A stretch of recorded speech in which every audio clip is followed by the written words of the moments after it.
Die ouderlinge van Efese. Ons lees Handelinge 20, vers 13 tot 38. In die hawestad Assus klim Paulus op die skip en sluit hom by Lukas en die 7 ander manne aan. Vroeg die volgende oggend vaar hulle na Mitilene, waar hulle weer die nag oorstaan. Nou, die kuslyn van Asië is uiters gevaarlik, en as jy nie kan sien presies waar jy nou op pad is nie, beteken dit vir jou selfmoord.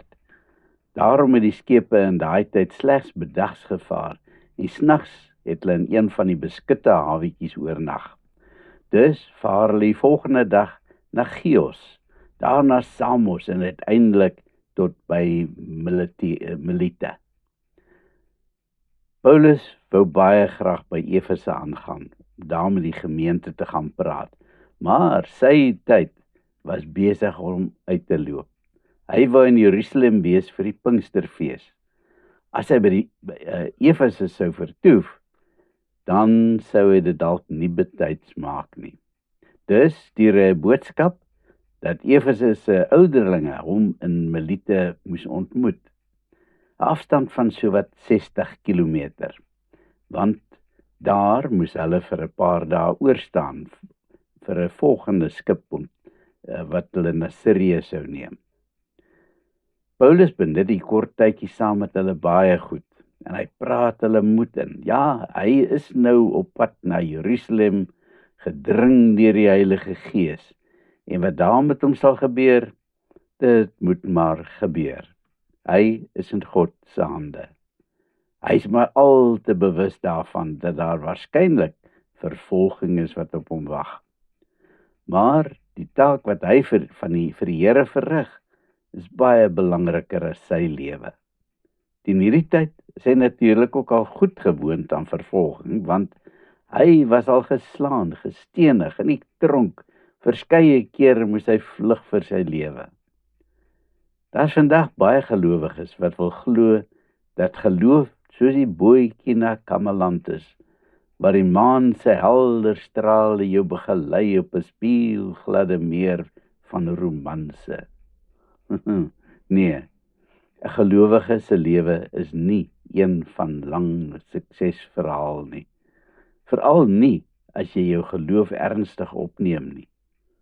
Die pad kan soms bitter swaar wees, bestrooi met struikelblokke, selfs vervolging. Dikwels betaal gelowiges op die sendingveld met hulle eie lewens. Wanneer ons egter ons roeping met oortuiging uitleef, kan ons selfs die grootste krisis vol vertroue tegemoet gaan. Paulus sê dan ook vir die manne van Efese dat dit sekerlik die laaste keer is wat hy hulle sal sien. Dis sy afskeidswoorde aan hulle, en juist daarom rus daar 'n baie groot verantwoordelikheid op hulle skouers, want hy sal hulle nie verder kan pamperlang nie.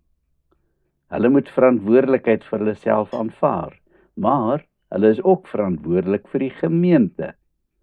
Al die gelowiges is onder hulle sorg, en hulle moet nou alles wat hulle van Paulus geleer het aan die gemeente oordra, en sorg dat die gemeente geestelik groei. In Handelinge 20 vers 31 sê Paulus vir hulle: onthou dat ek elkeen van julle 3 jaar onderrig het, aanhoudend, dag en nag, baie keer met trane. In die 3 jaar wat Paulus in Efese was, het hy die gemeenteleiers intensiewe opleiding gegee. En nou vertrou ek julle toe aan God en sy woord van genade. Paulus benadruk dit verder dat hy vir hulle in die 3 jaar 'n baie goeie voorbeeld probeer stel het van hoe hulle moet optree as leiers. Dit moet beslis nie oor die geld gaan nie. Hy het in daai tyd 'n punt daarvan gemaak om vir sy eie lewensonderhoud te sorg. Hy moes bedags hard werk, tente maak om in die lewe te bly. Saans het hy hulle geleer. Dit het hy onder meer gedoen, sodat daar genoeg geld sou wees om vir die armes te kan gee. En die woorde van die Here Jesus moet julle onthou, sê Paulus met nadruk. Toe hy gesê het, Dit maak 'n mens gelukkiger om te gee as om te ontvang. Maar dan word dit tyd om te groet. Paulus se skip staan gereed om te vertrek. Saam kniel al die manne en verenig in gebed. Dis 'n droewige afskeid. Die trane stroom as die manne mekaar omhels en soen. Sal hulle ooit weer vir Paulus sien? Paulus glo dat dit die laaste keer is. Dit is 'n stoet van lang, droewige gesigte en betraande oë wat Paulus vergesel na sy skip.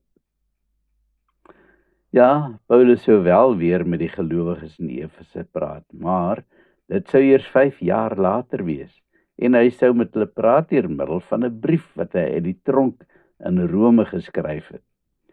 Daai brief sou egter nie die persoonlike aanraking met die mense hê soos nou nie, en dit sou bedoel wees vir 'n hele paar gemeentes om te lees. Is jy dalk 'n leier in jou gemeente? Met 'n leier bedoel ek nie net die dominee, pastoor, leier, ouderling nie. Elkeen wat leiding neem op die een of ander terrein is 'n leier in eie reg. As jy die week verantwoordelik is vir die teeskink se organiseer, dan is jy 'n leier. Daar is 'n paar baie groot verantwoordelikhede op die skouers van elke leier in die kerk. En terloops, daar is nie so 'n ding soos 'n hoofleier nie. Elke leier het presies eweveel status. Die sonnaskoolonderwyser, die ouderling, dominee, die moderator en die paus. Niemand is verhewe bo ander nie. Al wat verskil is die terrein van jou leierskap. Wat is jou verantwoordelikheid? Elke leiersin is anders. Vir die een is dit om te sien na ou mense en hy moet dit doen na die beste van sy vermoë. Doen alles wat aan jou toe vertrou is, asof jy dit vir die koning van alle konings doen. Kom ons bid. Here, gee my asseblief die krag en ywer om my verantwoordelikheid as leier ten volle uit te leef, tot eer en verheerliking van U naam. Amen.